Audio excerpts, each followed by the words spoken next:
জানিয়ে দিব সর্বশেষ আপডেট বাংলা সংবাদ। শুরুতেই শিরোনাম। 15 বছর ধরে চালিয়ে যাওয়া ফ্যাসিবাদের মহারানী শেখ হাসিনাকে নিরাপদ স্থানে সকল সুযোগ করে দেয় শেখ পরিবারের জামাই জেনারেল ওয়াকারুজ্জামান।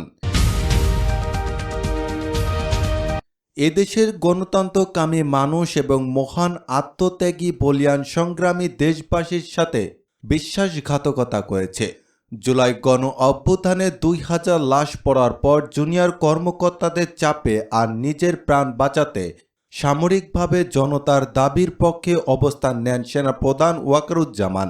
যদিও অনেকটা নিশ্চিতভাবে জানা যায় সেদিন ওয়াকার জনতার দাবির পক্ষে না দাঁড়ালে জনতা তাকেও শেষ করে দিত। ব্যাপারটি বুঝতে পেরেই শেখ হাসিনাকে পালিয়ে যেতে বলে এর জন্য অনেকের কাছে ওয়াকার হিরো হলেও ভেতরে ভেতরে ভয়ঙ্কর ষড়যন্ত্র লিপ্ত সেনাপ্রধানের। প্রশ্ন হচ্ছে, তাহলে কি সেনাপ্রধান ওয়াকারকে অপসারণ করা জরুরি? এছাড়াও জেনারেল ওয়াকারের 10টি অপকর্মের সম্পর্কে আলোচনা করব আমাদের এই ভিডিওতে। চলুন একে একে দেখে নেওয়া যাক ওয়াকারের কুকর্মগুলো। এতক্ষণ শুনছিলেন সংবাদ শিরোনাম, এখন জানিয়ে দেব বিস্তারিত। নম্বর 1, হাসিনাকে সেফ এক্সিট দেয়া। জেনারেল ওয়াকারের সবচেয়ে বড় অপকর্ম হচ্ছে স্বৈরাচার হাসিনাকে দেশ থেকে সাহায্য করা। অথচ হাসিনা এ দেশে যা করেছে তার জন্য উচিত বিচার হবার দরকার ছিল জনগণের আদালতে, কিন্তু সেটি সম্ভব হয়নি সেনাপ্রধানের কারণে। এমনকি জুলাই বিপ্লবে যে 2000 মানুষ নিহত হয়েছিল সেখানেও নীরব সম্মতি ছিল ওয়াকারের। জানা যায় সেনাবাহিনীর একটি অংশ চেয়েছিল হাসিনাকে জনতার হাতে তুলে দিতে, কিন্তু ওয়াকার সেটি হতে দেননি। তিনি এতটাই গোপনীয়তার সাথে হাসিনাকে পালাতে সাহায্য করেন যে হাসিনার ফ্লাইটই রাডার পর্যন্ত ফাঁকি দেয়। হাসিনা তার বোন শেখ রিহানা বা ফ্লাইট ক্রু অফ সিকিউরিটি সার্ভিসের ফোর্স সদস্যরা কেউ ঢাকা ছাড়ার আগে ইমিগ্রেশন সম্পন্ন করেননি, যা সম্পূর্ণ রাষ্ট্রদ্রোহিতা, আর এসব সম্পন্ন হয়েছিল ওয়াকারের কল্যাণেই। নম্বর 2, হাসিনার 650 জন দর্শককে ক্যান্টনমেন্টে আশ্রয় দেওয়া। হাসিনা যখন পালালেন তখন তার হাজারখানেক নেতাদের জনগণের হাতে মার খেয়ে পথে ঘাটে মরে থাকার কথা ছিল, কিন্তু সেটা হয়নি, কারণ হাসিনার আত্মীয় ওয়াকার আওয়ামী লীগের নেতাদের গোপনে ক্যান্টনমেন্ট আশ্রয় করে দেন। সেখানে তারা মাসখানেক অবস্থান নেয়। এরপর ওয়াকার নিজের প্রচেষ্টায় তাদেরকে ভারতে পালিয়ে যেতে সাহায্য করে। একটি ঘটনার কথা বলা যায়, 5 আগস্টে ইতিহাসে একটি ভিন্ন মাত্রার ঘটনা ঘটেছিল সংসদ ভবনে। ওই দিন সাবেক speaker Shirin Sharmin Chowdhury, deputy speaker Shamsul Haque Tuku, সাবেক আইসিটি প্রতিমন্ত্রী জুনায়েদ আহমেদ পলক, সাবেক হুইপ ইকবালুর রহমান ও নাজমা আক্তার প্রায় 12.5 ঘন্টা সংসদ ভবনে বঙ্কারে আত্মগোপনে ছিলেন। এদের সবারই সেদিন জনতার হাতে গণধুলাই খাওয়ার কথা ছিল, কিন্তু এদের সবাইকে সেখান থেকে নিরাপদ আশ্রয় নিয়ে যান ওয়াকার।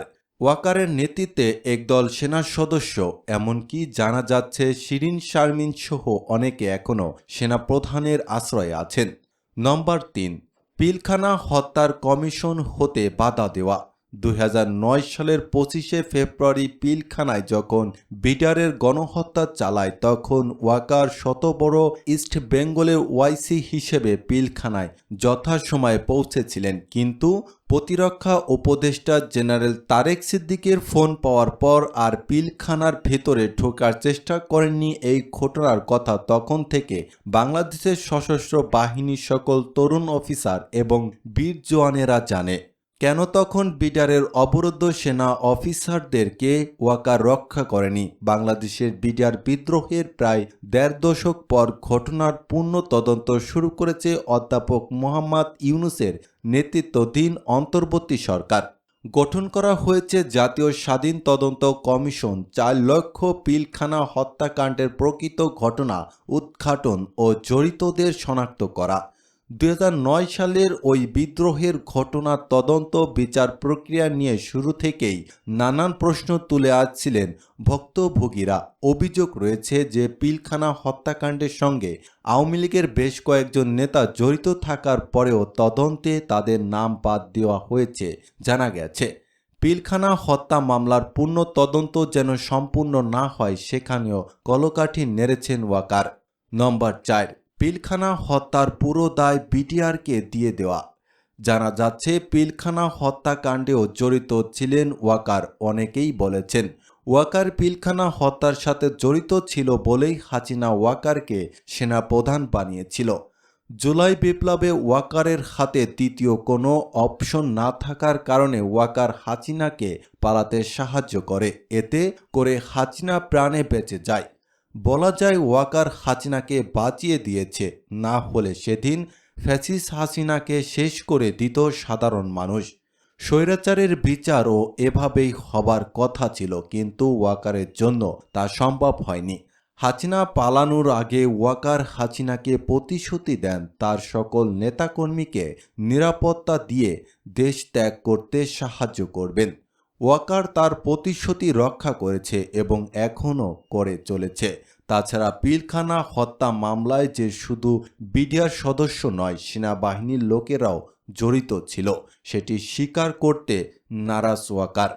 নম্বর 5, ট্রাইব্যুনাল থেকে গ্রেপ্তারি পরোয়ানা জারি হওয়া সেনা কর্মকর্তাদের ক্যান্টনমেন্টে আশ্রয় দেওয়া।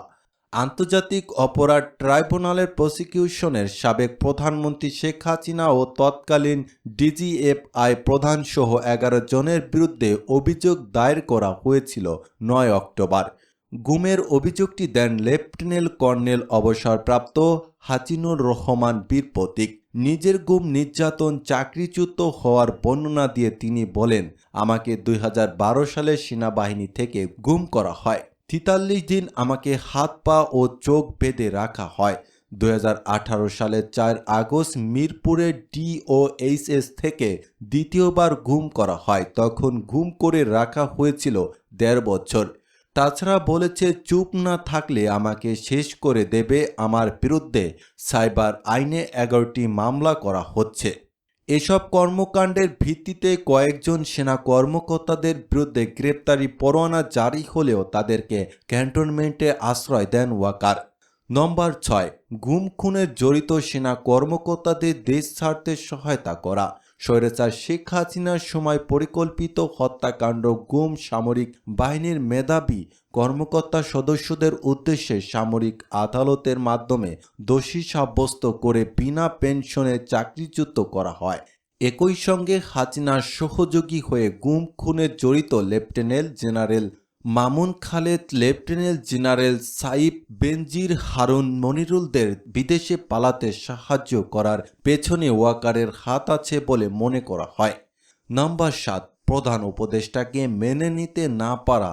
স্থানীয় সরকার, পল্লী উন্নয়ন ও সমবায় মন্ত্রণালয়ের উপদেষ্টা আসিফ মাহমুদ সজীব ভুঁইয়া বলেছেন, সেনাপ্রধান জেনারেল ওয়াকারুজ্জামান বুকে পাথর চাপা দিয়ে ডাক্তার ইউনূসকে প্রধান উপদেষ্টা করার সিদ্ধান্ত মেনে নিয়েছিলেন। ডাক্তার ইউনূসকে প্রধান উপদেষ্টা বানানোর প্রস্তাব এবং ওয়াকার বলেছিলেন, ডাক্তার মোহাম্মদ ইউনূসকে কেন অন্য কোনো ব্যক্তি নয়।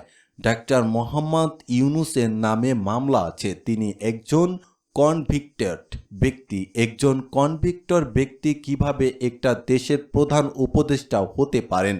বাংলাদেশে 30 থেকে 40% ব্যক্তি আওয়ামী লীগ সাপোর্ট করে। এই 30 থেকে 40% ব্যক্তির বিরুদ্ধে একজন ব্যক্তিকে প্রধান উপদেষ্টা করা উচিত। সেনাপ্রধান অনেক তর্ক বিতর্কের শেষে সব সমন্বয়কদের বলেছিলেন যে আমি বুকে পাথর চাপা দিয়ে এই সিদ্ধান্তটা মেনে নিচ্ছি।